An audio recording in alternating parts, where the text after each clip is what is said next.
At this time, I'd like to call this meeting to order of the 8th Comprehensive Plan Steering Committee meeting on November 6, 2025 at 5:34 p.m.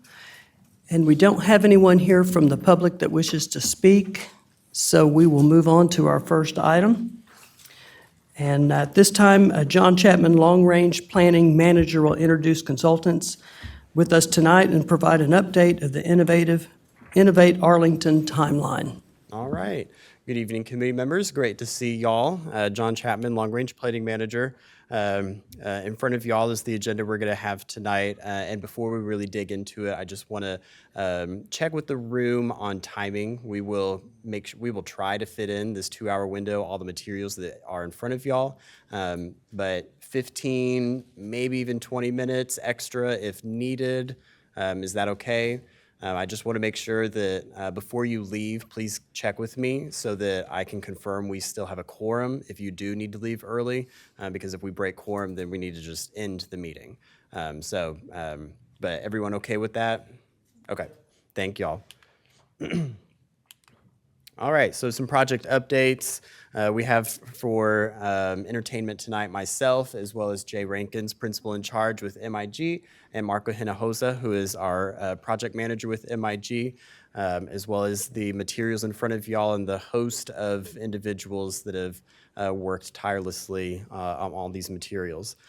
We have completed phase 1, as y'all know. We are in the second part of phase 2, after the board game, getting into what our alternative growth scenarios look like and talking more about our big moves or policy and catalytic project ideas. So we're about halfway throughout the entire process. This month actually marks 1 year that y'all have been sitting in this room already, and we got about a year to go. So just appreciate all of y'all being here for this endeavor, and hope to continue to see y'all. These are some of the elements that we have been working on or worked on and are getting close to working on, specifically that policy framework and preferred scenario. That will be one of the big deliverables that MIG works on for us, based off of a lot of the conversations that we have tonight, as well as with the community throughout the rest of November with our engagement. All right. Chair? Thank you, John. At this time, we'd like to invite Jay Rankins, Principal in Charge, and Marco Hinojosa, Project Manager with MIG, who will provide an overview of the 12 Innovate Arlington place types and associated graphics and the results from the Growing a Better Arlington board game and future place-based scenarios exercises with the committee. Great. Thank you, Chair. Thanks, committee. Great to see you all. We have presented this slide before, so this will be a quick review, but we have advanced the graphics in particular and some of the kind of design character parameters around the place types. So I wanted to give you a little preview of that. So reminder for folks, place types are an advancement of our future land use designations. So in addition to land use, we are also addressing built form and design characteristics of different places. We're looking at mobility and parking, other infrastructure needs, as well as parks, open space, and trails to support different places.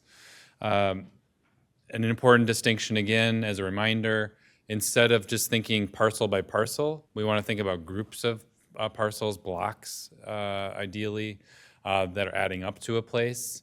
And then letting the zoning regulation, right, actually dictate parcel by parcel what is happening, that more distinct or more detailed level of direction. So with that, we have a palette of 12 place types. These should be pretty familiar from our gameplay, from some of our previous presentations.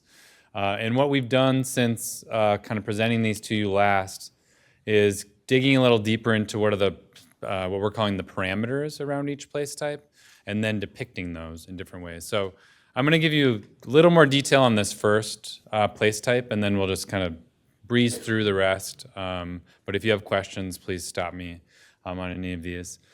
So for each place type, and it's in presentation form, so there's more to it than this, but we called out a few of the key parameters. We have highlighted primary land uses and secondary land uses on the slide, and in the handouts, you'll just see the primary land uses for now.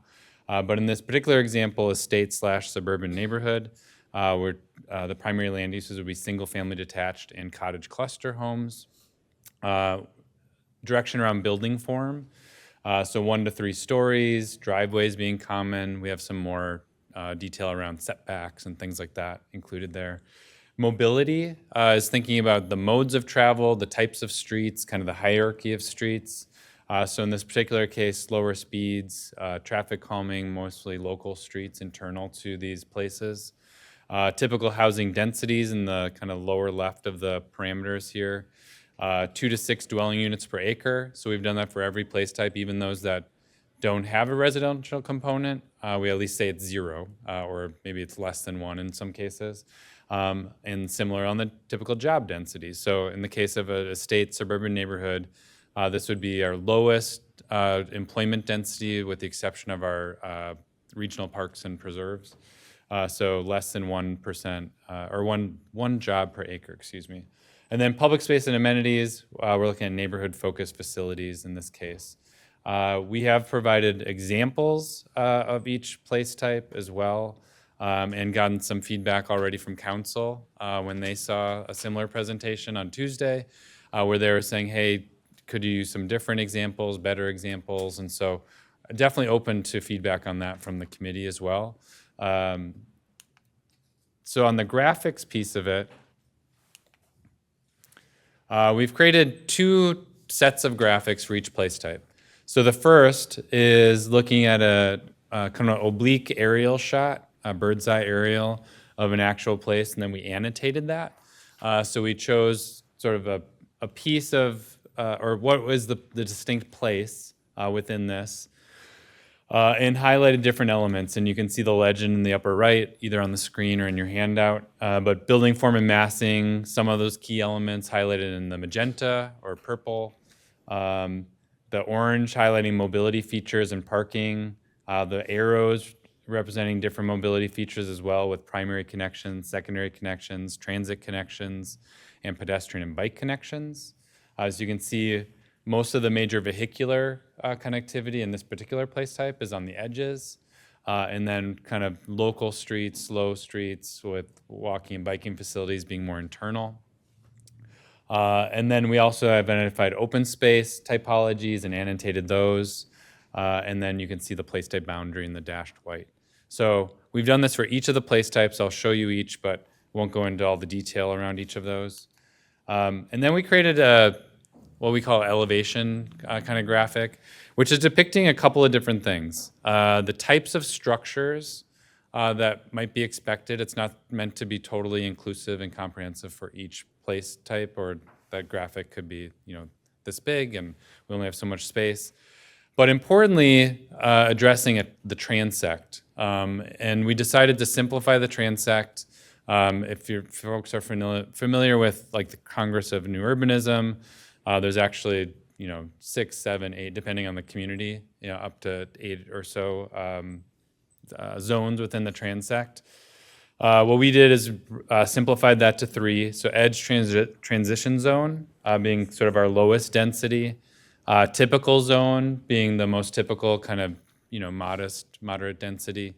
And then the core zone being the place where you'd expect the most intensity of development in certain place types. This one not showing a ton of variation because it's a state suburban, but in certain place types, that's where you might see the differences between things like driveways versus being alley loaded, or surface parking versus structured parking, right, on those 2 different ends of the spectrum. Acknowledging that Arlington isn't a homogeneous place. There's a lot of different contexts. There's proximity to downtown, there's proximity to freeways, there's certain places that we'd envision to be envisioned to be higher density or lower density. And so we haven't discussed the application beyond identifying these, but it will play into how we create the preferred scenario. So just FYI on that. Before we move on and show you the graphics that we created for the other place types, any questions around the approach or, yes, sir? It's Michael Talambus, and regarding what you said, I guess what you're going to be doing, there's a lot of this type throughout Arlington on these maps, but will you eventually delineate between the estate-sized lots and the smaller lots? Because throughout Arlington, we have some, 5,000 square foot lots or 4,000 square foot lots, and we have some acre lots. Yeah. But on this particular map, in this particular category, they're all grouped into one. And so will somebody at the end of the day take this map and say, well, here's some large lots because of the comprehensive plan, we deem it okay to subdivide that into 4,000 acre, square foot lots? Yeah. Are So we gonna our delineate intent, those? our intent on the preferred scenario is to not distinguish between the two. But I have been, based on council comments earlier this week, based on the community workshop we had last night, one of 6. So obviously a sliver of that input we're going to receive. I've been thinking about whether or not we should map the transect zones. And basically between the two then, you look at the color on the one map, the transect zone on the other map, you'd be able to determine sort of which of these you fit into. And I think that would be a mechanism to address what you're bringing up right now. Because I know, in the Tierra Verde plan, in southwest Arlington, down there, a lot of the land that is undeveloped at this time around the golf course is theoretically going to be estate-type housing and not 4,000 square foot lots. Yep.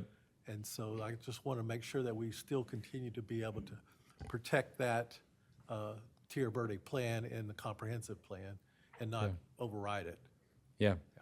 Yeah, we'll definitely take that under advisement. Like I said, that's the way I'm thinking we should move forward. I need to confirm that with John and Jinsey and staff that they like that approach too, but definitely been thinking about that the last few days. It's a great question, thank you. Yeah, Nina? My question, this is Nina Henderson. My question is about typical housing densities. Yeah. And typical job densities. Yes. On job densities, it says less than 1 jobs per acre.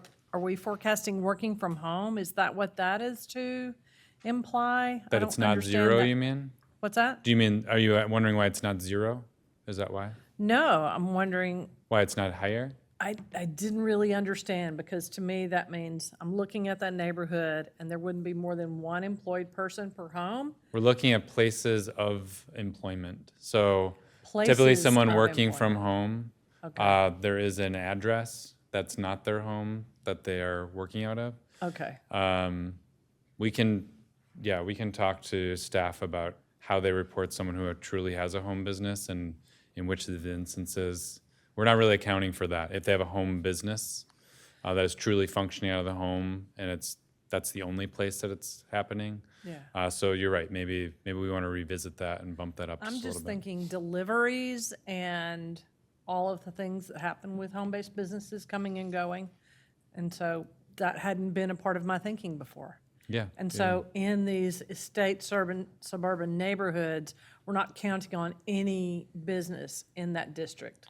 No cash flow retail business in that district. Correct. Okay, We'd be mapping something like urban corridor or neighborhood node, which we'll show also. Okay, Probably adjacent to those neighborhoods. Like Viridian is an example, right, of sort of where that would happen. Within the neighborhood place itself, there's no employment, with the exception of maybe there are some, people who work for Place-based, the HOA like yeah, that. yeah. But the actual commercial is along the street there, so, or Okay, the major street. just making sure I understood. Thank you. No, those are great. Thank you. And we should dig a little deeper and think about the work from home. That's not someone just working virtually for another place of employment, because that definitely is happening. So we'll take that into consideration too. Yeah. This is Robert Snyder, and I think these look great. It's a good summary on every page. One thing that I think would be helpful would be to have maybe a matrix that has all the place types and, All the parameters? yeah, We have that, actually. you do, okay, Yeah. perfect. We'll put it in a form and share it with you, or, a form that's sort of digestible and share it with you all, yeah. Great. And one other thing that might be helpful, on the maps, in the shaded areas with the colors, I think it could be helpful if maybe you differentiated the outlines so people who are colorblind or have difficulty seeing could see it a little bit better. Okay. Yeah, that's it. Yeah, absolutely. We have a couple different mechanisms to kind of test for accessibility of graphics, and we'll definitely do that. It's a great point. Okay. So then, just to give you a little taste of the others, so urban neighborhood, this is a little bit denser category, but you'll see in the transect, it still has the ability to be expressed in some different ways throughout the community. I think the big distinction here is that it's predominantly not single-family detached housing, but can come about in.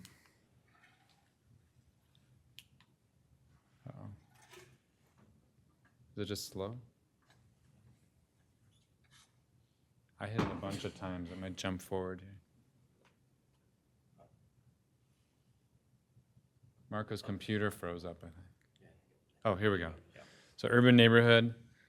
So again, you can see it could still be, 2 stories, gabled roofs, things like that in an urban neighborhood, despite the one example we used to illustrate on the previous slide. But can also be a much more urban form with, attached buildings, 0 to 5 foot setbacks and things like that mirror a little bit more what you saw on the previous slide. Neighborhood node, we've talked about before, but that would be the example of something as small as a intersection, but typically something more along the lines of, a block, 2 blocks, maybe even 3, 4 blocks, kind of Main Street type of environment, very highly walkable. And then when we look at the transect,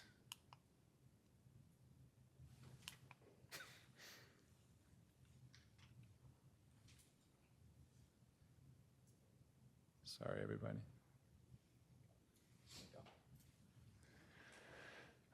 When we look at the transects, you can see we're looking at primarily commercial and mixed use. There can be some residential mixed into a neighborhood node. Typically, that's going to be above retail or dining, other kind of neighborhood serving commercial, but not exclusively. With all of these, we're talking about a mix of uses, creating a little bit more flexibility versus that paint by number, we're dictating exactly what should happen on every lot type of approach from, the future land use map of old.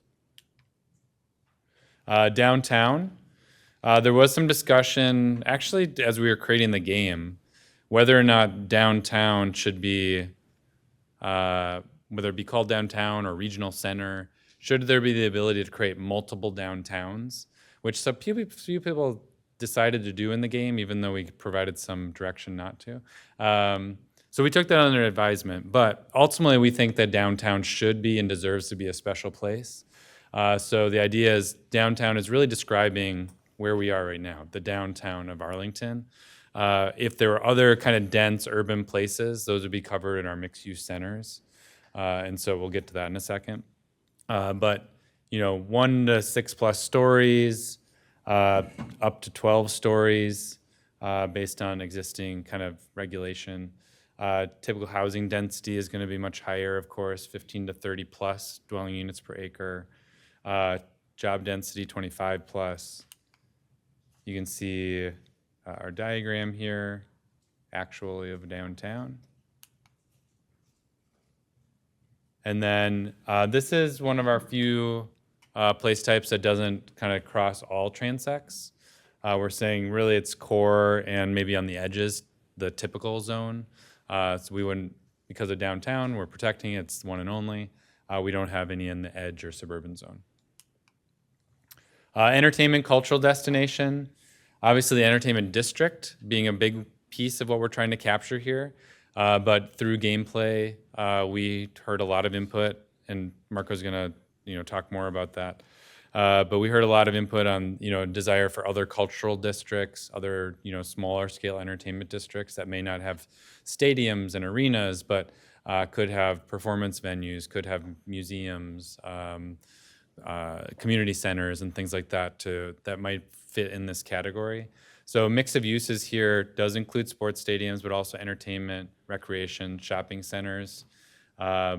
Really big variety in terms of the building forms. So I think one of the things that I was encountering last night with the community is we probably needed to do a better job of communicating the variety that can happen within the entertainment district, because we were interpreting it as, oh, we're going to put another AT&T stadium wherever the color is showing up on the orange is showing up on the map, and that's not the intent. So we'll definitely need to tackle that. So we are in fact using the existing to show that, and then we do have that largest scale with the stadium district. Helps envision what that could look like when the parking lots start to fill in, which would be pretty great. But then also, as I said, much smaller scale in our edge suburban zone, 1-2 story, and that typical zone being probably 3, 4, 5 story. Urban corridor. One of our scenarios that Marco's going to talk about relies pretty heavily on this urban corridor idea. From our very first conversation with staff in the interview process, our first conversation with council, when we were kind of presenting the overview of the approach and the scope, we heard a lot about the desire to revitalize, breathe new life into our urban corridors. These large arterials that are largely auto-oriented today. So the urban corridor is a response to that. So looking along major transportation routes, mixed use with commercial, dense residential, while still moving traffic, creating more walkable streetscapes. And where it fits, there could be bike facilities, maybe even transit facilities of some type at some point in the future. The graphic depicting a typical area, and then our transect. The urban corridor, we would expect, because they are spread out, the urban corridor would not have as much variation in terms of height. If you notice, like entertainment district, for instance, we went from 1 to 2 stories to a stadium. The urban corridor, because it would be spread out along the corridor linearly, you wouldn't have big spikes in density along there. You'd intentionally want to activate more of that, which means a more modest density or medium density throughout. Mixed-use center, as I mentioned, this would be sort of like a mini downtown outside of downtown, the mixed-use center. So clustered commercial destinations, ideally having some residential component within those, kind of providing that mixed use, but at the very least, a combination of retail and office. But again, in terms of activation around the clock, around days of the week, times of year, having residential is a really great thing to have in these. Parks once sorts of areas. So can you drive to them similar as you would to a shopping center, but instead of just driving, parking in a parking lot, walking into one store, getting back in your car, and either driving to the other store, which I've done before myself, or leaving and going back home, it would actually encourage you to walk around, spend an afternoon, spend a day there. Here you can see the graphics and our transect again. Again, because it is a mixed-use center, a little higher density even in that edge transition zone, it would be a concentration of activity. Whereas I said the urban corridor is sort of a response to the auto-oriented corridors that exist today. This, to some extent, I would say is a response to our large kind of shopping centers that are starting to age out, and how do we breathe new life into those, or if we're going to deliver a new one of those, what we're seeing trend-wise, as well as interest kind of preference-wise amongst Arlington residents, as well as really folks sort of across the region when it comes to new development in this category. The regional open space category is just what it says. large regional open spaces. A reminder, we would want to see parks and open space and trails in all place types, but we want to call out some of these larger regional parks or open spaces that are kind of places in and of themselves. An example here, and the transect showing if there are structures, what that might look like. Excuse me. Commerce Hub. This is another example of, I would say, if we're unable to achieve a mixed-use development within one of the, like a shopping kind of area or commercial area, it would fall in this Commerce Hub kind of designation.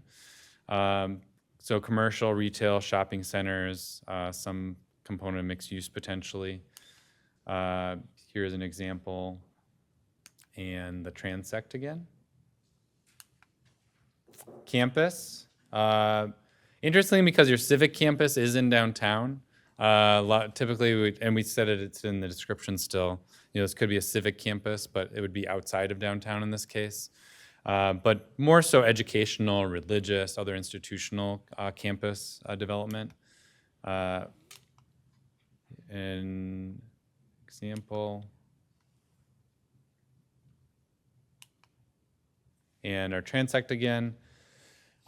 Typically, the campus is defined by either single use or single purpose. Let's say single purpose. It can have multiple uses. It can have restaurants. It can have some housing, all those sorts of things. But single purpose and typically integrated with more walkability and green space internally.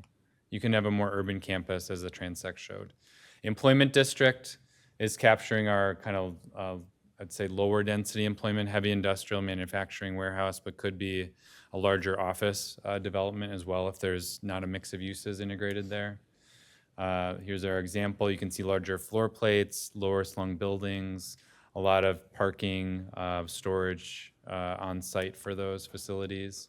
And the transect again. Innovation Creative District. A lot of discussion here. We actually had a great conversation with the economic development team earlier today, and there's a lot of things that they're hearing from the market in support of this place type. This is becoming more and more desirable with existing businesses in Arlington, as well as some folks that they're talking about sort of trying to attract to Arlington. So these places where you can still have some light or small scale manufacturing or development. The makerhood type of idea we've talked about before, creative office, while still having some maybe housing mixed in, having places to go for lunch, having a green space kind of respite mixed right into these places. And I guess we will pause really quickly. Any feedback on any of those? Feel free to mark them up, deliver them to John, give them to us at the end of the meeting. You can take them home and think about it, but we just wanted to give you a preview of the work we've been doing on that, and welcome to feedback. But anything before we move on to the scenario piece, game results and scenarios? Yes. Victoria Farmeyers. Is the ideal that we're going to, on the map, when we do place types, there'll be a single place type, or are you seeing that there would be a natural, like, and or? So place type 1 and or place type 2? Yeah, the idea is that it would be a place type, a singular place type. But what we've done in some other communities is, particularly around the edges of those, because it's a little hard to say, okay, this is where this place stops, this is where this place starts. But to map it, in a sort of a one-to-one manner, it suggests that that's what you're doing. And so in Denver, we did this. Charlotte, it was a little different. It was more about like how to amend, making the amendment process of the map a lot easier, sort of within a block or two of those edges. But we'll definitely want to address that, because I do think it can be hard to distinguish specifically where, particularly, along major streets, it's a lot easier. But in other places, it's a little arbitrary, like where you're starting and stopping one place type and another one stops. Yeah, that was the abutment, like where, that was what I was thinking about in terms of bleeding edge. And then the other thing is just if there's, I thought I heard you say that there was like, maybe it could be campus versus mixed use versus, so I'm curious if there is some interplay between these, relational interplay between some of these place types that we should be just more attuned to so that we could have a better sense of where that might fit? Does that make sense? Yes. The question? Okay. Yeah. Yeah, I think that's kind of the Denver example. What we did in Denver and Blueprint Denver was identified, it has a designation on the map, but it would be, if the intent of that sort of the place is achieved, it could easily, be this one or this one, that sort of thing. So we can think about a tool that we'd incorporate, pairing that with the preferred scenario, the growth map, that would help to achieve that. So That's what I was two thinking big in terms points, of- the adjacency component, and then what if we don't get it quite right and the market wants to deliver something else? Are there other things that kind of fit the intent Right. of what we wanted to achieve? I guess, yeah, that's what I'd like to see us be able to do. Thank you. Yeah, those are great thoughts. All right, with that, I think we're still in the middle of this piece, right, Chair? Yes, okay, so I'm gonna turn over to Marco.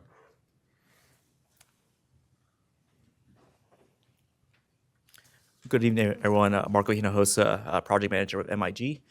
So before we go into the scenarios, I kind of want us to take a step back and kind of give an overview of the Growing a Better Arlington game, because this was the main tool that we used to get feedback from the community to create the scenarios that we're presenting today. So in total, for this phase, we had over 80 games played across over nearly 700 people across Arlington, across 35 events.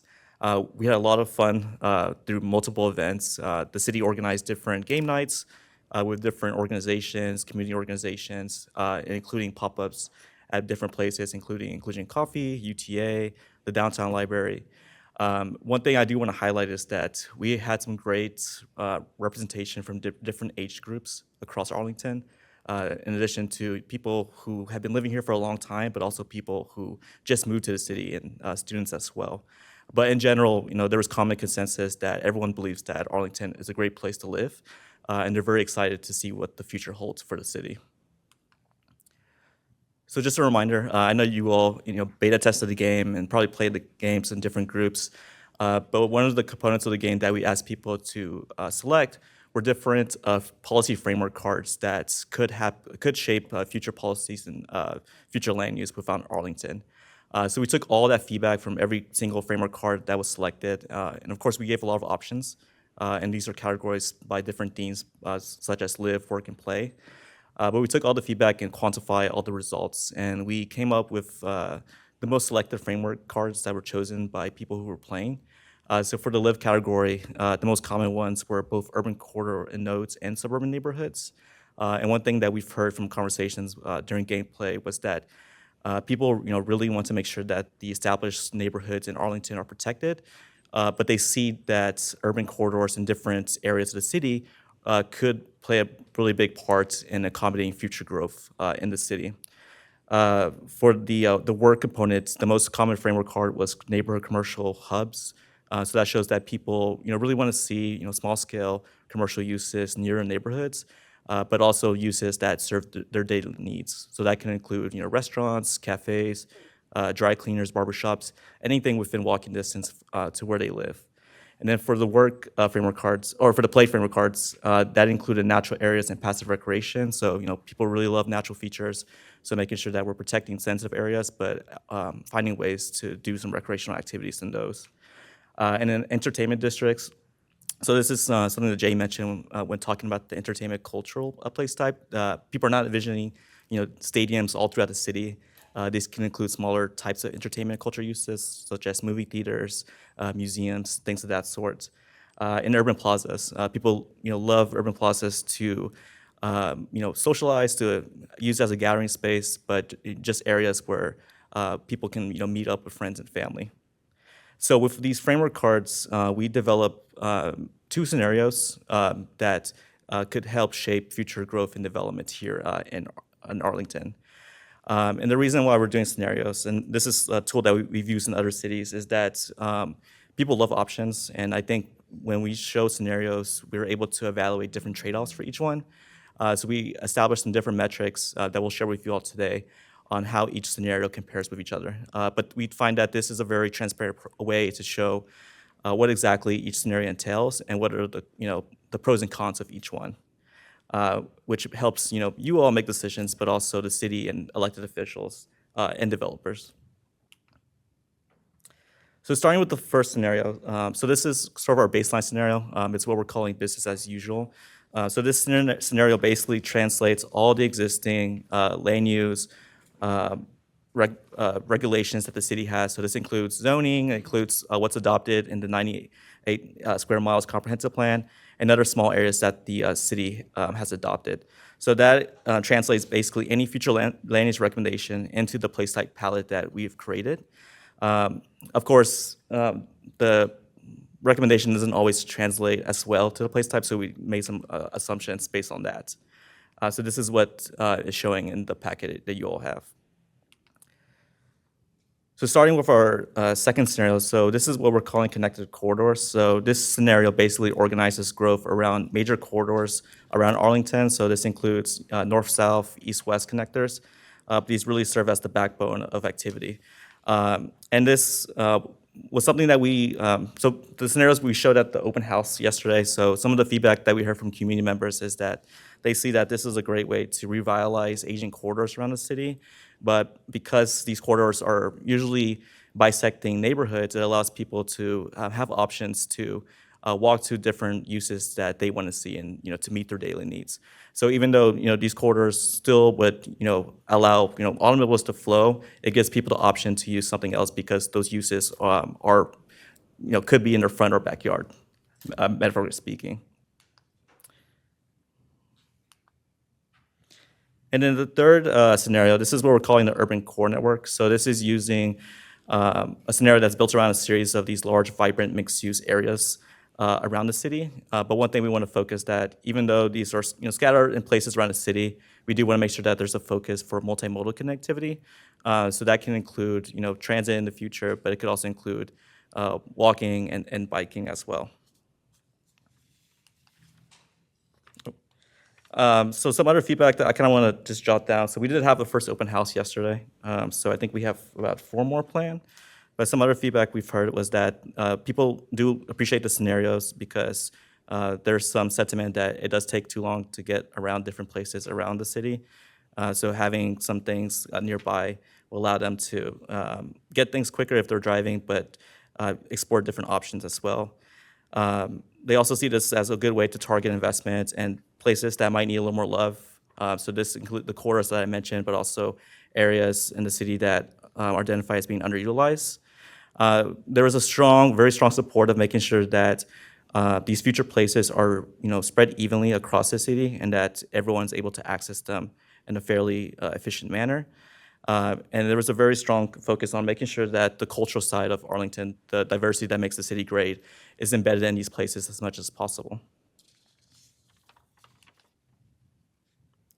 So with that, I'll take a pause in case we have any questions. All the scenarios and the metrics are included in the report card packet that you all have right now. Yes. Ning Henderson, my question is about the arrows. What are the arrows and what do they mean? They're different colors.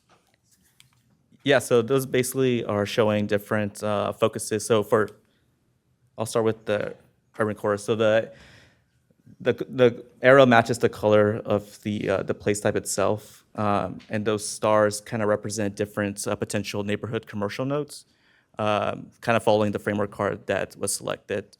So even though we're focusing the mixed-use development along the corridors, having different kind of nodes to kind of space out where there's a little more focus for like mixed uses at the intersections of different places.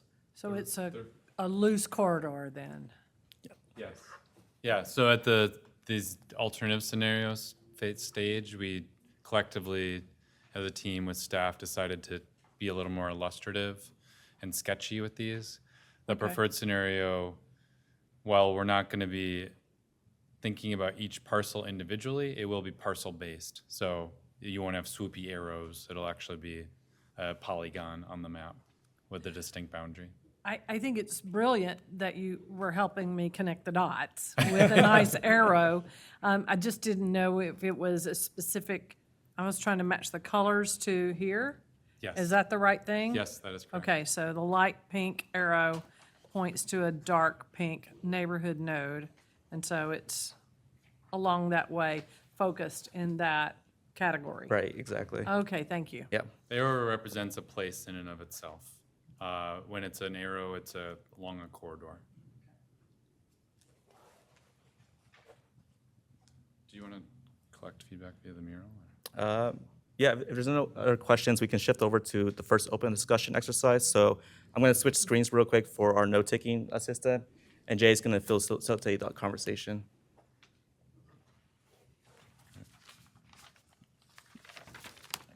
Thanks. All right. Well, while Marco's pulling that up, he's going to switch the screen here. But we want to know what you generally like about each scenario. In the community workshops or open houses, we're taking a similar approach. We're not asking people to pick their favorite, per se. We want to know what people like and don't like about each, because then we'll create a preferred scenario that's probably some amalgamation of all of them, right? So scenario one, which is business as usual, are there particular things as you're looking at your handout, and you do have a big 11 by 17s of each of these, that you think are either good or bad in particular about the preferred scenario? Yeah, Nina. Nina Henderson, the first thing that I notice about these is the jobs to homes. And there are two that are very similar, and one has a 25% gap. And I think we have to decide who we are. That tells me who we are is different. Yes. Are we going to be single? There's so many different scenarios in that. Jobs and homes, not one home per person, but how many jobs are we gonna have in each place? Does that make sense? Yeah, no, that absolutely makes And sense. so that's a decision, I think, in the end. Thanks. Absolutely. And just, I think Marco alluded to this a little bit, but the land efficiency number is in essence looking at, if you remember in the game, we had vacant and underutilized land designated. So it's looking at those geographies specifically and which place types were assigned to those, and using those jobs and housing density numbers that I walked through in the place types, applying those to the underutilized and vacant land. And so it's a capacity number. It would assume that every square inch of those is developed as one of these place types, which is unrealistic. And that's why we overshoot in a sense. We want the capacity to be higher than what the projection is, because not everyone is going to choose to develop their land or redevelop their property. I can't even imagine how you figured that out. That's amazing. It's fun stuff. Other thoughts about, and we don't have to spend a ton of time on business as usual if you don't want, but any thoughts about business as usual? Reasons you like it or dislike it? And we will just foreshadow a little bit here. The next piece of the discussion, we're going to use a worksheet where you can say which scenario you like by smaller geography, which one you like in different areas, at least for those areas of the city that you're familiar with. So again, this is more kind of global, like more broadly about the scenarios.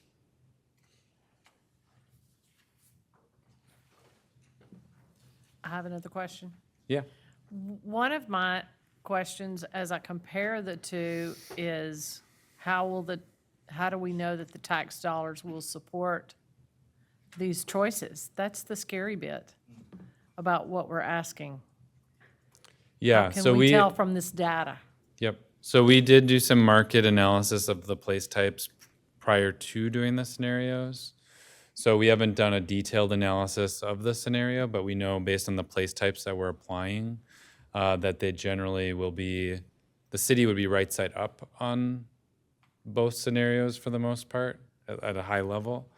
The trick, I think, is, and we got the question, actually, I mentioned that discussion we had with the Economic Development Group earlier today.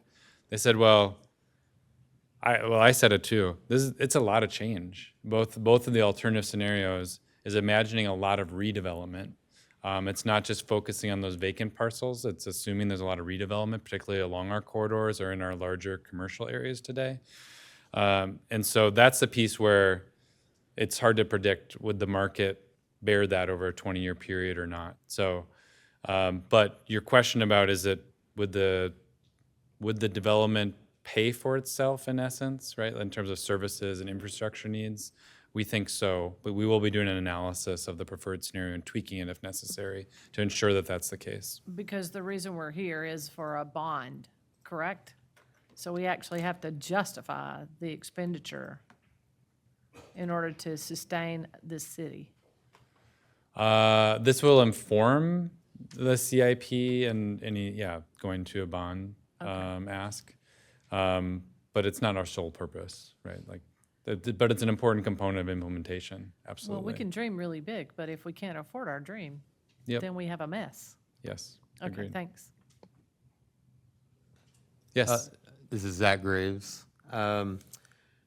Just on things that, I do think, both 2 and 3 do a good job of trying to, showcase some change in some areas that probably need an uplift and kind of new vision for how those areas will be utilized.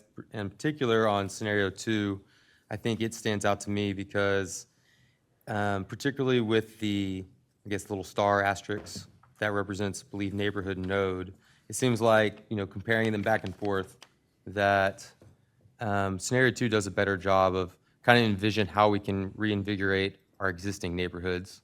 On scenario 3, it seems like there's a lot of color, there's a lot of corridors that have been identified that could see some major redevelopment or new development. But there's still a lot of the kind of pale yellow color that represents our current neighborhoods that seem unaddressed. And I think one thing I like about, again, scenario 2, it's rethinking how we can reinvigorate those existing neighborhoods by adding, a neighborhood node or some local, smaller development that, adds new life to just what used to be just could be a plain, neighborhood. So yeah, no, absolutely. I would say both are kind of ambitious, right? Like, I think they're achievable, but both are ambitious, but in different ways. The one is, to your point, scenario 2 is reimagining entire corridors, which, is a lot to kind of contemplate. And then the scenario 3, that's larger scale redevelopment, but in targeted pockets. To your point, and this shows up on our display boards for the open houses. I don't think it's in the presentation here, but we did look at access to like neighborhood services and amenities based like for each of these, and spreading the mixed use commercial development along the corridors and in those neighborhood nodes, as you pointed out, actually has the greatest access for the greatest number of people, upwards of, oh, okay, so you guys have it. So it's, what's the number for the scenario 2? And just so that everyone knows what we're looking at, you should have another packet stapled of the report cards. Jay will hold it up for what it looks like. Yes. So there's a number, 95% of households within service areas for connected corridors, compared to scenario 3, 78% of households within service areas. And our lowest would be business as usual with 71% of households within service areas. So again, the idea of sort of spreading along corridors and creating those neighborhood nodes creates more access for people closer to home.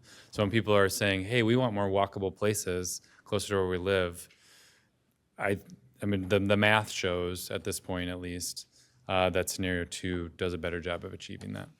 Yeah, so I think, obviously just it makes sense too in terms of people saying things take too long to get to places, if we're concentrating our development, our major development, which could be great in small areas, that maybe those are in places that people from outside the city can come in. But our local residents, if they want to improve connectivity, which is one of our other goals, part of that is you have to have stuff that's close enough to walk to, right? You have to put Yeah. the facilities in, but also can't be too far.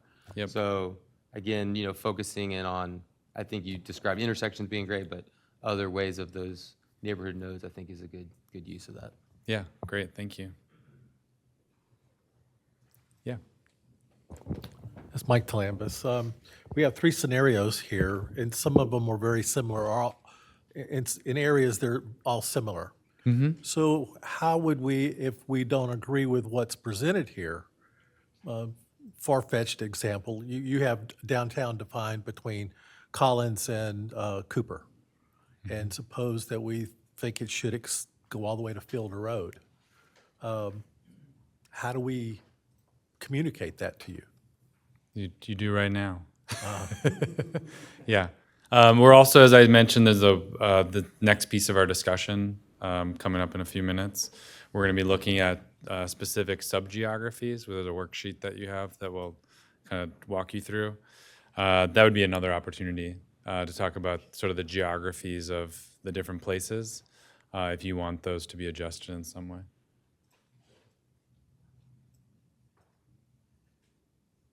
I also sort of, you mentioned that there's a lot of similarities between these.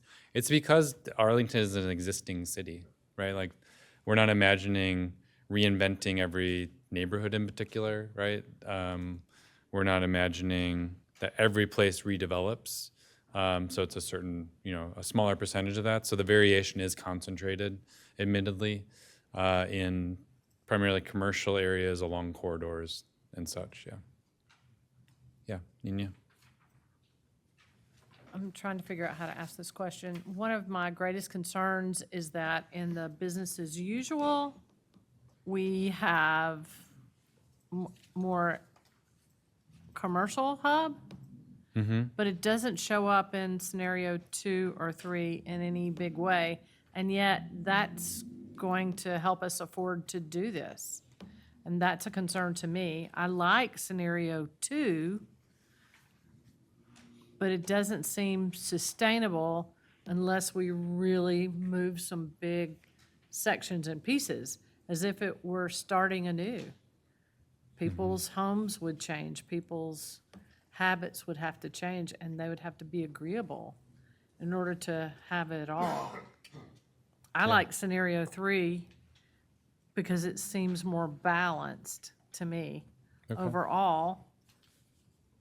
Great. But, Can I anyway. respond to the business as usual piece? So the reason that you're seeing more commercial hub there than the others is we were translating existing policy to our place types. There's not really, we didn't create a place, we debated it, to be quite honest. Should we create some place types that exist today that are not aspirational? And we decided not to. We decided to stick with the palette of 12. So as the best translation of sort of a typical shopping center was commercial hub, and that's what we have a lot of in the existing kind of policy direction in the zoning today. We do have a lot of mixed use, way more mixed use in the form of the urban corridor, mixed use center, neighborhood node in the other 2 scenarios. So as far as sort of paying for itself and having commercial development, there's still quite a bit, actually more, when you do the math in the alternative scenarios. But that's why you're not seeing it. You're seeing it more in the business as usual and not seeing as much in the others. As far as the amount of change in terms of acreage, I think that's something that we could, these are based on GIS mapping that we've done, and so we could do a takeoff and see how much of it changes from business as usual to one of the alternatives and report back to you on that. I think that's an important piece. We will be looking at areas of change per se as we get into the preferred scenario and quantifying that to a greater degree. Yeah, Chair. Yes, Ken Cox. I think, in a perfect world, you could blend these two together. And I'd really like the idea of the neighborhood nodes, like you said, so people can have places to walk to where they live. So scenario 2 looks very, very good for that. But I don't know why you couldn't take part of this scenario 3 and take those commercial hubs and move the commercial hubs over to scenario 2. For one, that might increase your tax revenue, because we know as a fact that businesses pay many more taxes than residential. But if we don't put this in such a tight box, it's going to give us a little more flexibility, because I know that a lot of people that want to build something, they go, gosh, I'd like to build this here. And then it's like, oh, well, it's not worth the fight to try to be able to do what we want to do here. The juice isn't worth the squeeze, is the best way to explain it.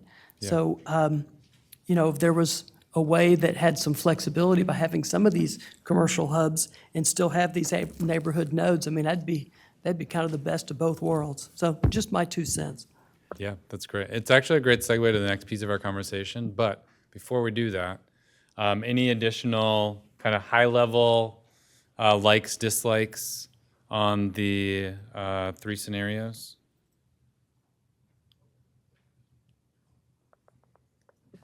I have another one.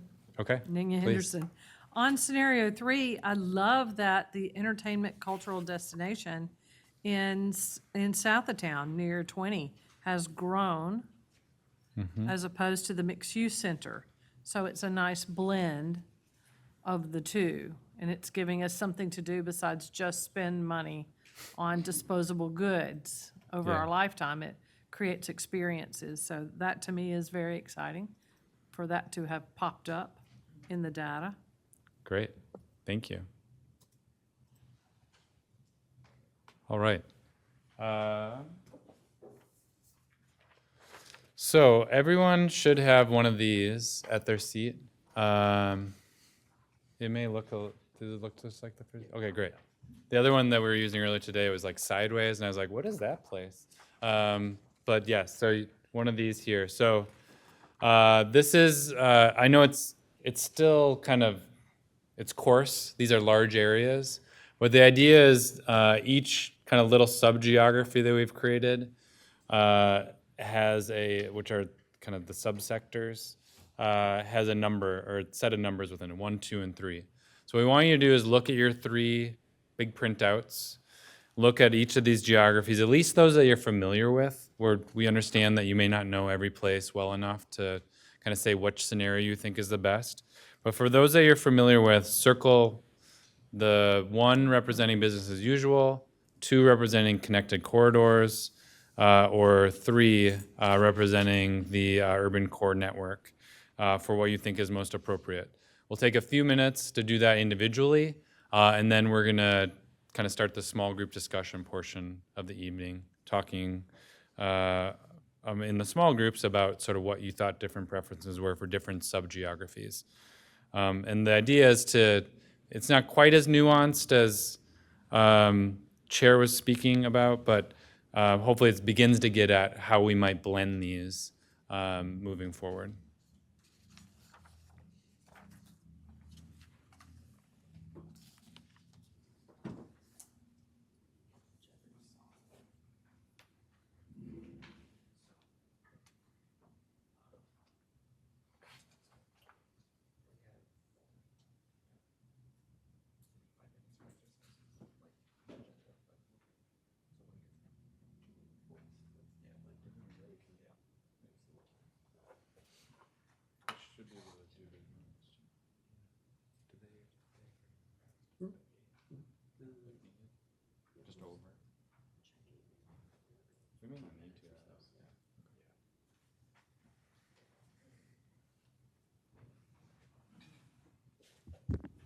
And if anyone does have questions, feel free to turn your microphone on and ask.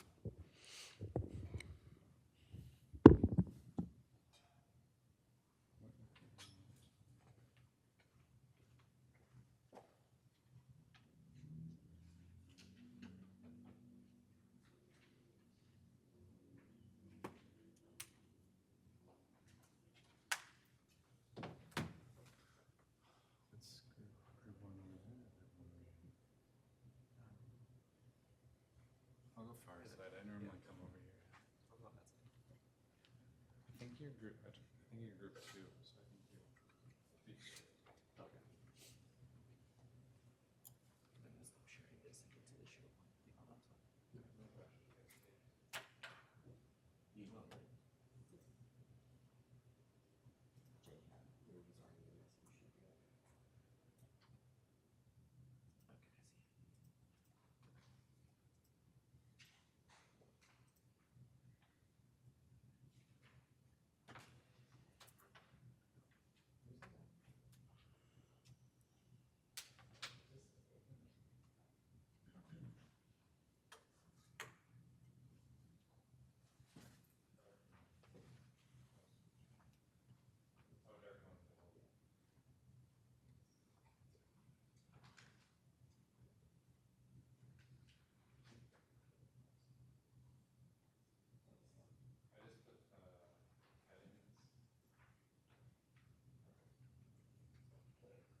So it's down to like a week. What are the more, like, I guess, for housing, is there, right? Is there, I don't know, probably maybe one or two other comparable.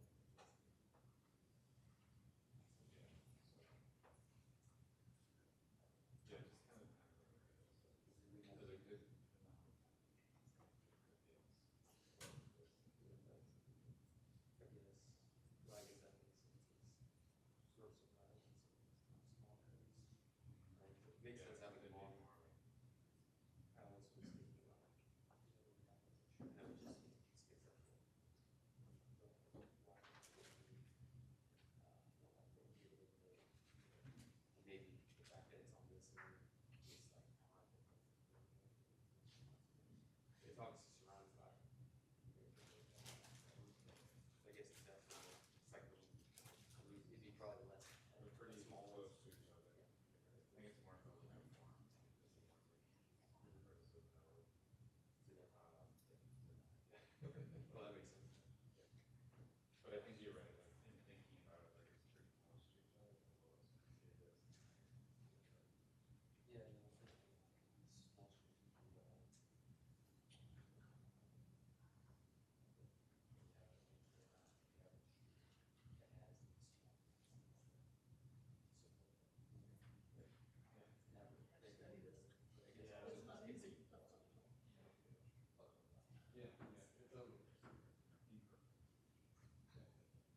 Put us in a box.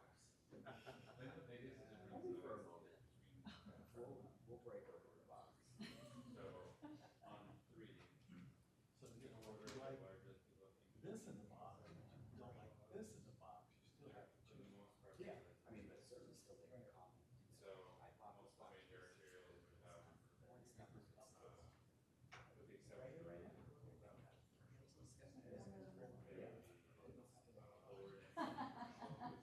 We are always ready.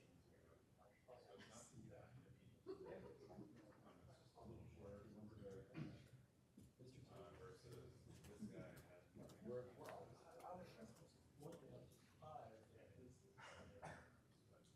You're right. And so the 287 plan, a lot of that area is medium density residential, which is single family lots all the way up to the Building currently, they're not.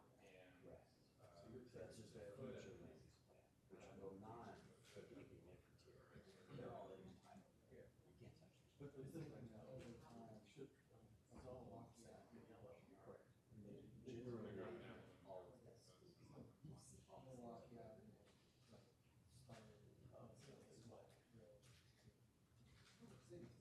that.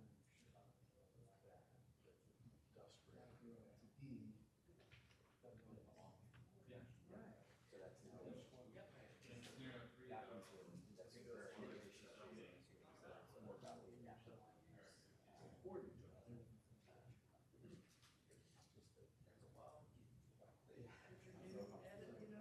So if you want. so what you're enabling, what are your?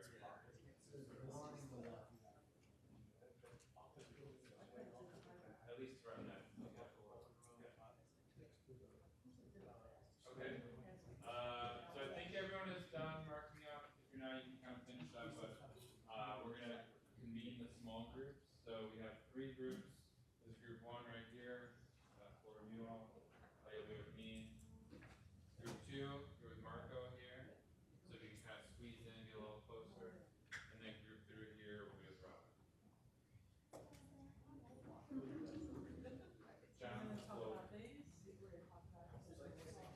Yeah. I evaluated the Army Reserve and key takeaways.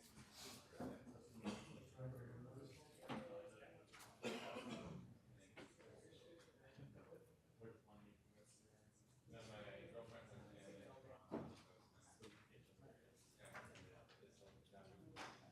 Yeah. so I was rooting for Toronto. I'm surprised. Okay. So, I guess the first question is what patterns are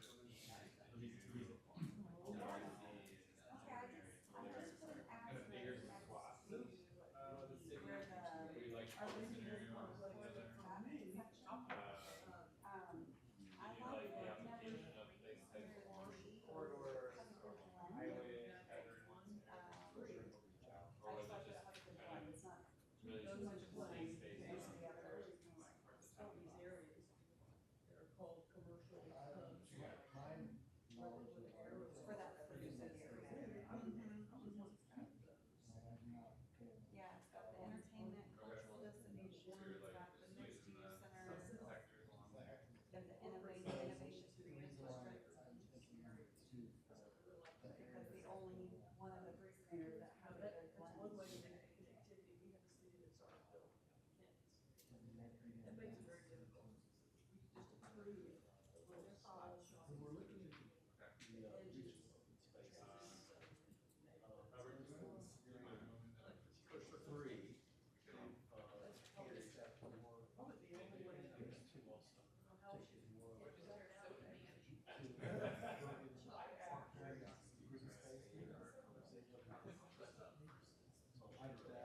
so you like scenario 2?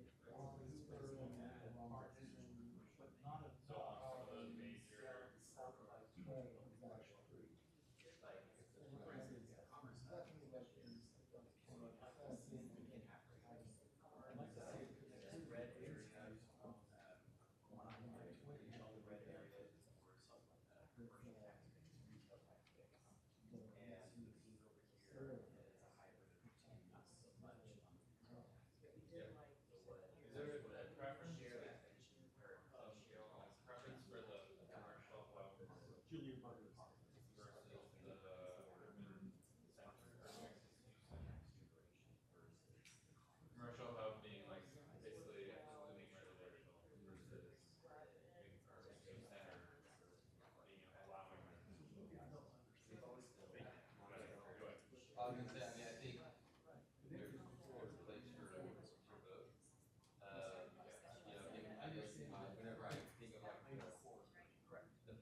Provide services that are very important to people that they care for.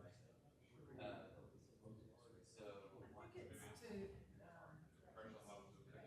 encourage, support development of those specific types of businesses in that area, so you might feel like you're walking along an urban corridor, so things that are more urban style places.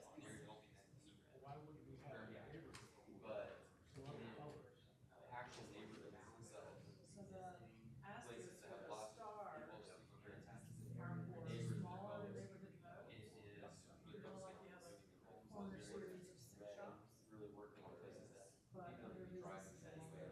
highways, corridors. I think we're really beta of just making sure.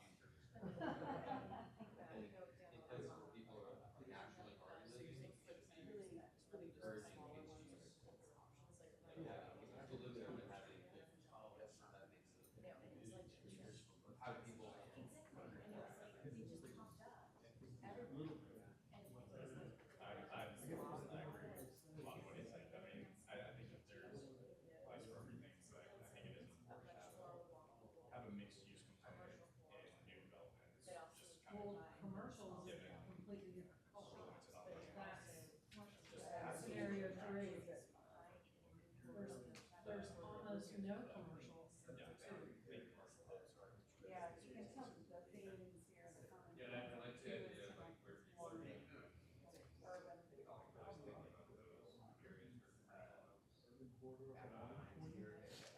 Partly because there's already are. Yeah, I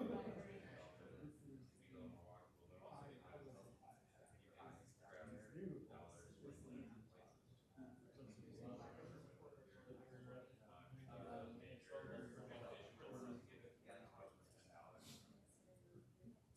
To me, this one says, drive your car wherever you wanna go. This one says, park in a place and go to the places we wanna be. That's my listening of it, based on places I've visited. Just get rid of your car. And in those places that are different, I want to entertaining, moving sidewalks and escalators to encourage mobility as opposed to more vehicular traffic. I've seen escalators and moving sidewalks in cities that are dense like we are, that really didn't move at all like just to engage in those spaces. I'm not suggesting you're And outdoor sitting areas like this would have more outdoor style stuff. And this would, the cross reference to there, retail and entertainment. So it's tidy, the two different kinds of employment situations. Right here. And also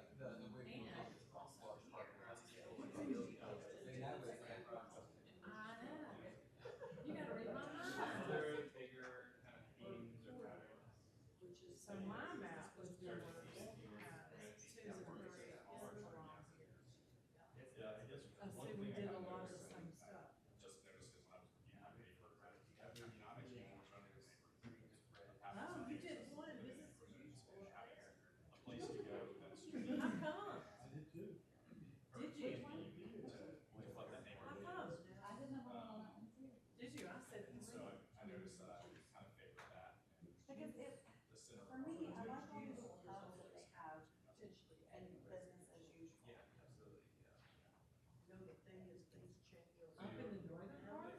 You were referring to the center. Because it seems on, Like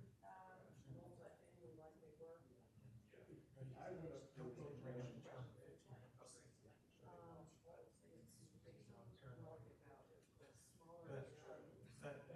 Even though that's what you Those get. would be kind of intensities, like, down Cooper, you're gonna have a much, in your presence in this big corridor, and this would probably be a very small, very defined. It's just smaller. I don't know about the brand, and that may be something that's already existing, it's just a smaller version of it.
Otherwise, kind of, it's really like a lot of the cool things about that's going on is there's not really like a very clean way to get from public like so it's like not connected to any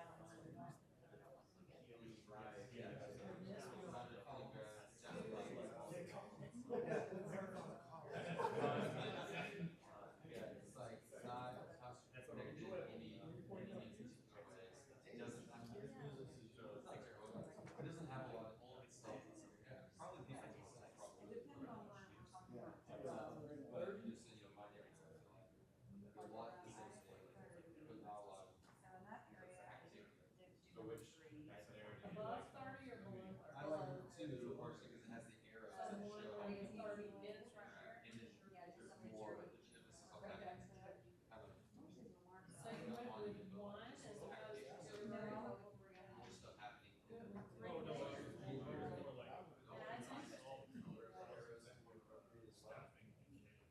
We talked about this a minute ago, how when I was thinking of lightning, I was thinking of little minutes per neighbor. To me, there's so much dead stuff right there. It's not actually. But I think probably in the light of And that's why. But it's entertainment. Yeah, but I just. Yeah, that's, yeah, like this that shows data is having like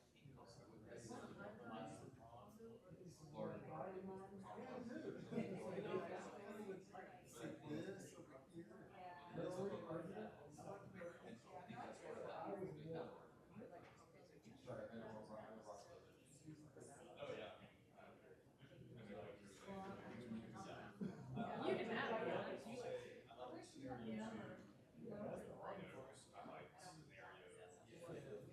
Yeah, like the old Thomas map. We can't agree on what we're talking about. Are you in here or is it out there? Because they're not. there's no lights on the map.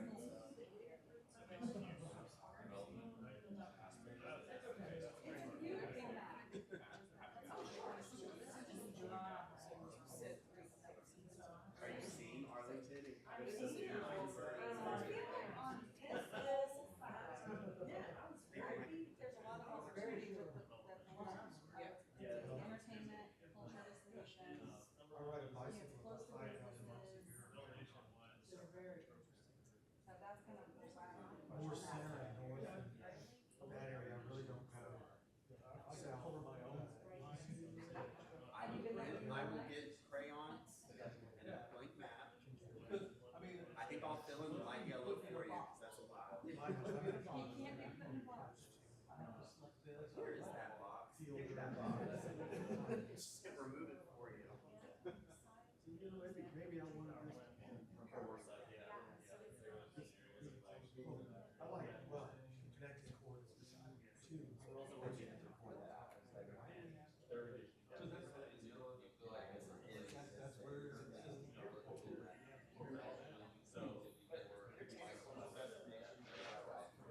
It does allow that. You can actually do it. But I think it's more of a walk Where we are, there's center sort of. I was thinking about. You go all the way up to Houses, River Legacy.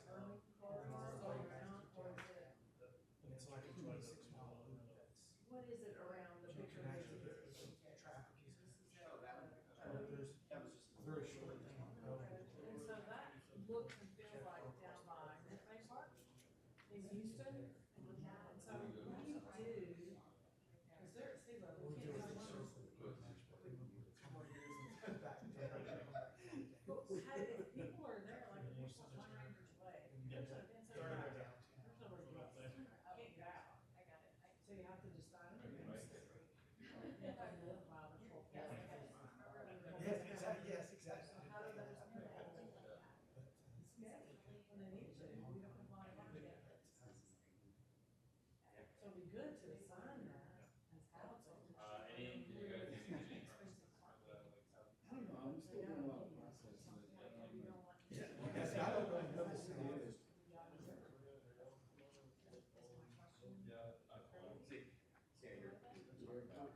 Taking a second.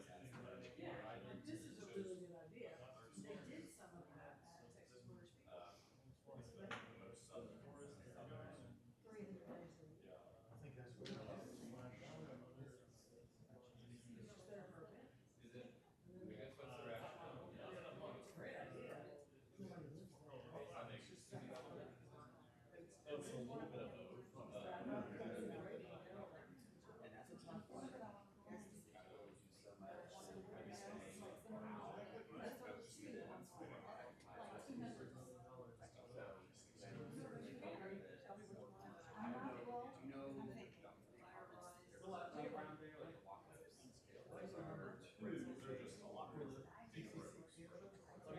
number 3 for the PCC. Because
Their nodes on phase 2 here, so Sunday night, Monday morning, it should be those that I think it's supposed to. So that's the question. But then again, they're already there. Oh. But they're not over here in that. But do you want them on the road? It's just a short. What you're saying? Yeah. But there aren't many. That's my neighborhood, there's not much there. The idea is that they would develop into Two a seasons we have for Sunday night. right, that's like a community center. So would you want that to be if there's an existing community center, would you want there to be some additional development around it to create a neighborhood? 2 minutes, 7:10. Yeah. Thank you, John. Okay, We're gonna transition. Robin has. I haven't been keeping mine. I must give you mine. I'm making my own. There you go. I got 2 numbers. That's what planning is. So take Do you want those, or you just want those? Oh, yeah, no, we're taking notes. Yeah. well, we did, so you know where those came from. No? But if you want my name on it, I'll sign it. Probably should have had a pen. If anyone wants to be like, after this meeting, claim it, so I can pull it back out. When policies are. You're not gonna let it have yours? I was going to, I don't know how to give it up. Then let it go. So these are the types of policies that would be necessary to achieve corner. And make a room better. We know that Yeah. eventually. They were really gonna get to debate. Well, then, the idea is,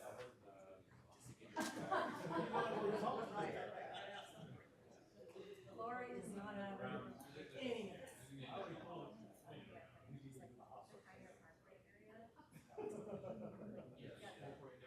Just wait till they get the water sorted out. It won't be long. See, that's another thing. We need to review.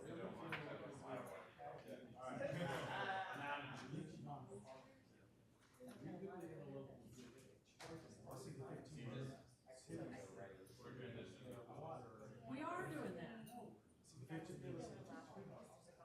If you're a resident there, the activity centers, you gotta pay for it. As a non-resident. Yeah, make some shorthand on there. Really, for active? Yeah. I thought it was way more. More so just It's great, I'm going in the morning.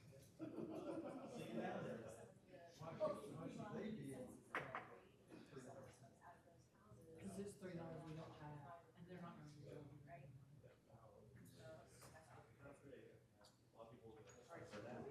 That's okay.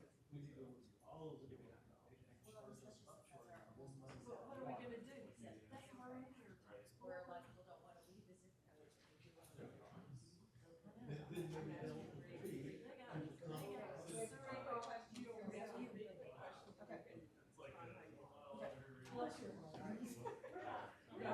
We'll get it, we'll get it.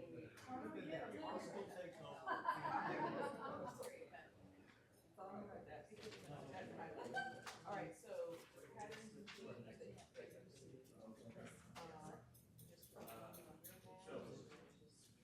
This is kind of going to like beta things on practice. Yeah, so what we're gonna ask you is just take a look at the policies, and read through each one and share initial.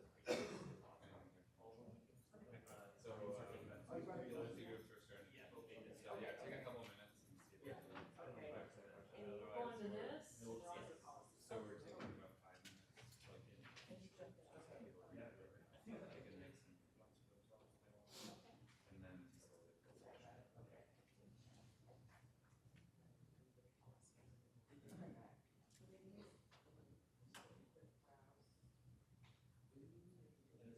Am I writing down now? There'll be a discussion and Robin will take notes, but if you want to kind of make any notes as you go.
They went over the same part, not the same thing.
So we were just saying more broadly, investing in pedestrian bicycle infrastructure.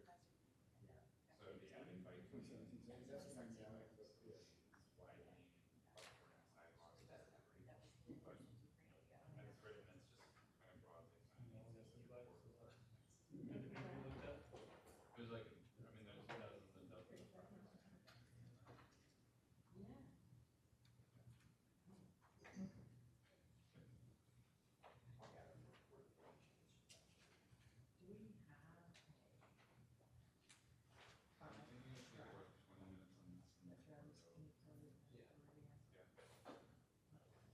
We'll take about 20 minutes on this, and then we're gonna skip the last piece because we said we could do that next meeting. So John, about 20 minutes. You can wrap things up. Okay. We'll get everyone on here.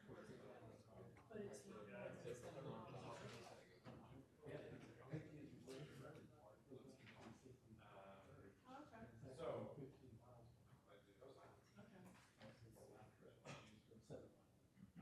But it goes only east to west. It doesn't go south. There's nothing that goes south.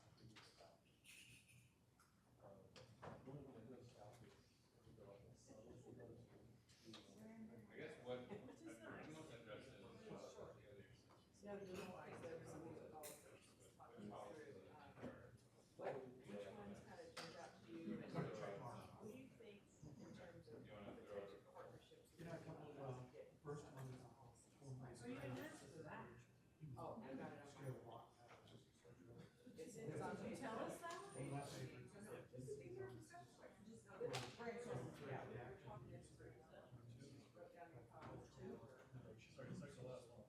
We're not talking about that. Another thing. No, we are talking about this, but there's certain questions that are related to this. My great position, which is also the last one. Well, I guess it's split it up. Provide business analysis. The next page, I'm a big fan of.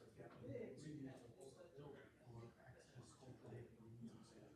Which one are you in? 1, 2, 3? other favorite is shared parking special or some and enhanced creative policy like that. For the city and activity. So those were my talk. Particularly when it comes to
Oh,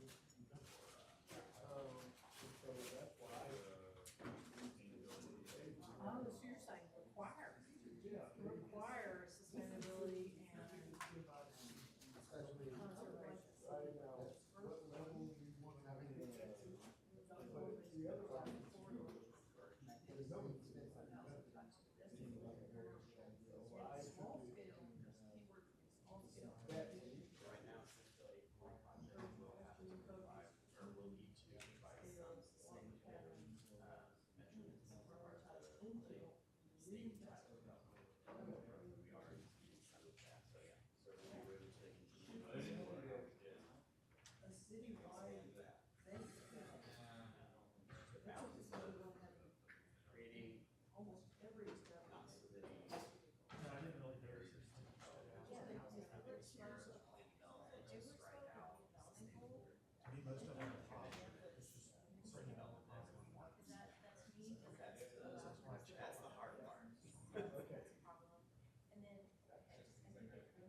is that it?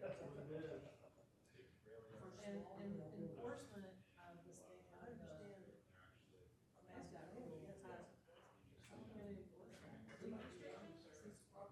Like on the other side of, there's, we're taking industrial buildings and coffee shops, and restaurants, yeah, that kind of area. And then those technically not all, shopping center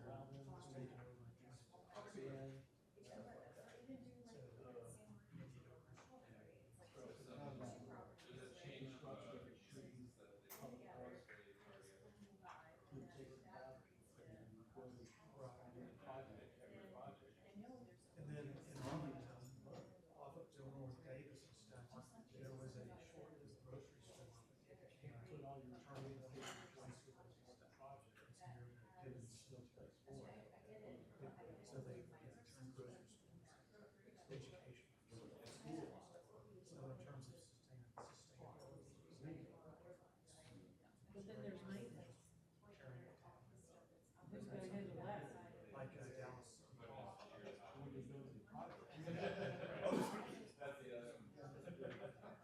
That's only for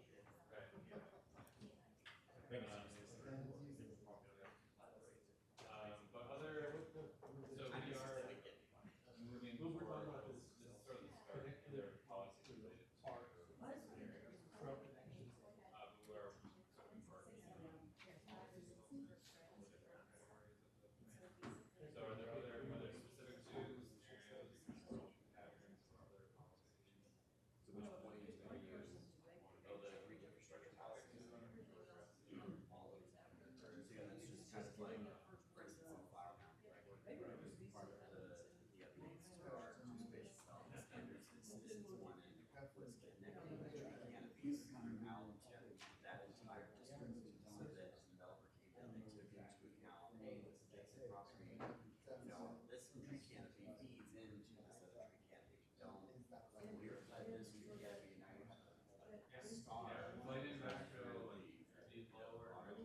this area, where people would certainly not be part of our area.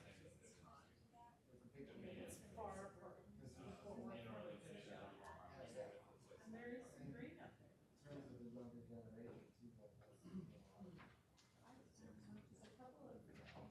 I think quick ones for us. The last meeting, the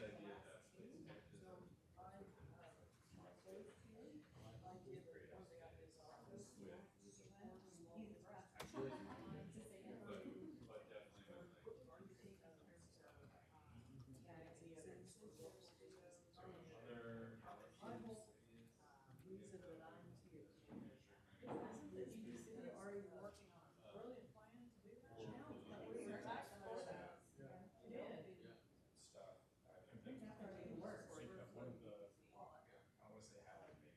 Had so many restrictions on it that they. Hot topic or hot issue. One change. And you have to do a meeting. Some people want it, some people It's don't. less than $10, really, $10,000 to $20,000 to a year. To add 4 feet to a driveway. Yeah, but I think it's It almost killed $1 million. yes, we should incentivize. I don't know. It's the second page, but it's short, one, I'm over a lot. Encourage shared parking solutions for it, and at least solution for it. Very well regulated, nice to work. I bet it's really hard sometimes to. Just made up parking, just made it really, in all of these busy zones. So I would say, anything that was small, just make it kills people for the smaller districts. So, like, I live right by St. It's a huge parking. If I had my wish, you should have a huge, beautiful parking city, and not just that big sprawling space. Also, got a great library right there. But I know we have a help center. So, that's right. They come up with there, they get it.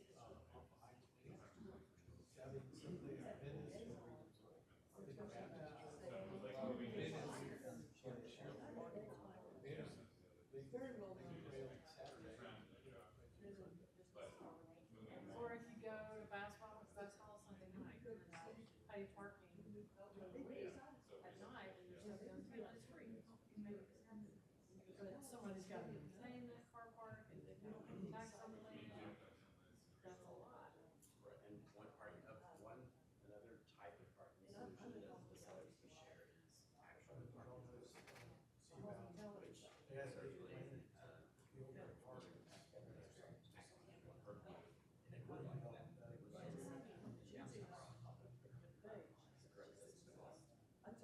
Certainly that They will. didn't build any parking down there. You're along the railroad. Why don't you just put the park down? It's perfect. So this incentivized, affordable, That would be an advocation for that person that's gonna build something. policy. In an area that needs really. Incentivize very well. But I was hoping, let's look at. You know, from out. Replace small lots.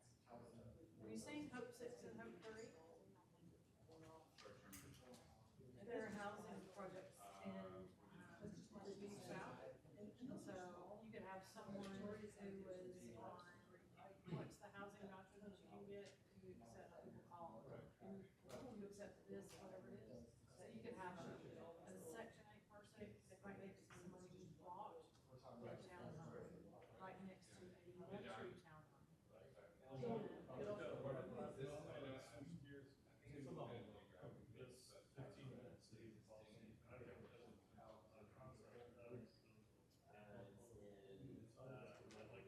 Understand more about what, 25% here in the city.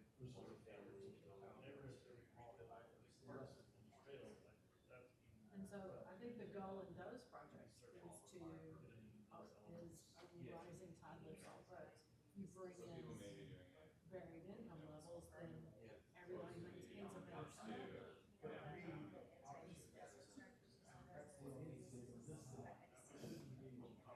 Yeah, that sounds like, I mean, I understand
don't know how they're gonna, I mean, that's a whole campaign. We want to become the Georgetown of North Texas. Then we spend a lot of energy. Because then you have generational information because they've been here forever. And then they stay longer and they live longer. Because we free up those homes to increase tax revenue from those homes for our citizens. Which I'm excited about that.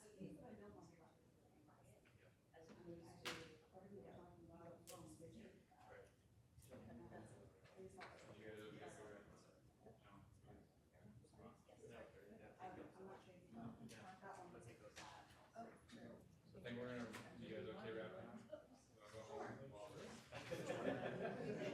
We haven't answered all of our questions. We are we're talking through.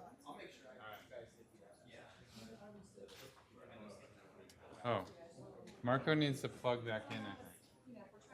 Hey, Marco, can you plug back in? Thank you guys so much.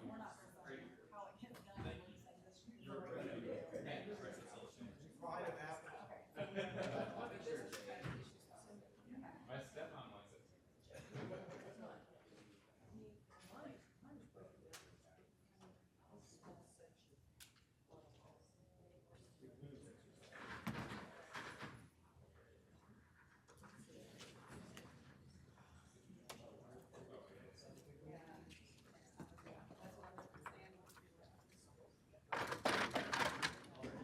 I think you are. Says right there. Oh, okay, well then I'll say that. Okay.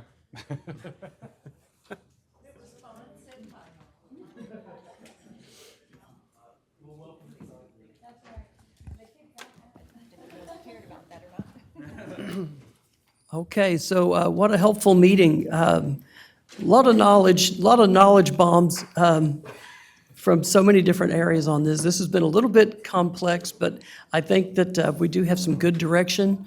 I thank you guys for thinking about the entire city and so many options. My head is spinning, and so maybe y'all are experiencing that too. So we'll get to the next agenda item, and that is going to be talking about our future dates. And we're going to meet on December 18th, 2025, and January 15th, 2026. And John, you can update us on any agenda items that we need to know about? Sure. So several weeks I've had an email out to y'all with a departmental interest form. So I've heard that we'd like to meet with Planning and Development Services, us, as well as continue conversations with Economic Development, Parks and Recreation. If any of y'all have not heard, we do have a new director that's returning to Arlington, actually, from the city of Denton, starting on November 17th. So we need to get him up to speed on things real quick, but I will try to get that team in front of y'all as soon as I can. So it will either be December or January, probably January. But I can certainly get Planning and Development Services to talk more about what we're doing, development process, transportation. I've heard a lot this evening about the active transportation plan, so we can get them back, Alicia and Ann, get them back in to talk more about that plan and what the elements were included in there, as well as the Office of Communications. So I'll send that back out. Continue to give me your insight and input on who you want to hear from and if there's specific elements. And then I did have that question at the bottom talking about one-on-ones. Just as a reminder, staff is always available to y'all and to schedule meetings with other departments, ourselves, to discuss plans.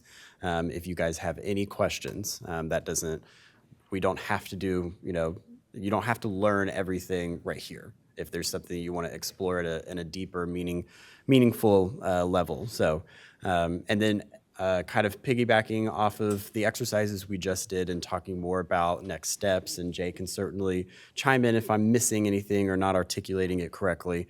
All of these policy ideas that we're talking about right now are still high level, and they will continue to drill into them more until we actually are starting to create actionable items that the city council, staff, community members will all understand how we're actually achieving these policy goals and recommendations, along with our catalytic projects and other big moves. So even though you're seeing these super high-level policies and kind of wondering, well, how would we even do this? We're trying to understand, are these even ideas that you want us to continue to explore, so that we put our effort behind the policies toward understanding how to get all of those completed.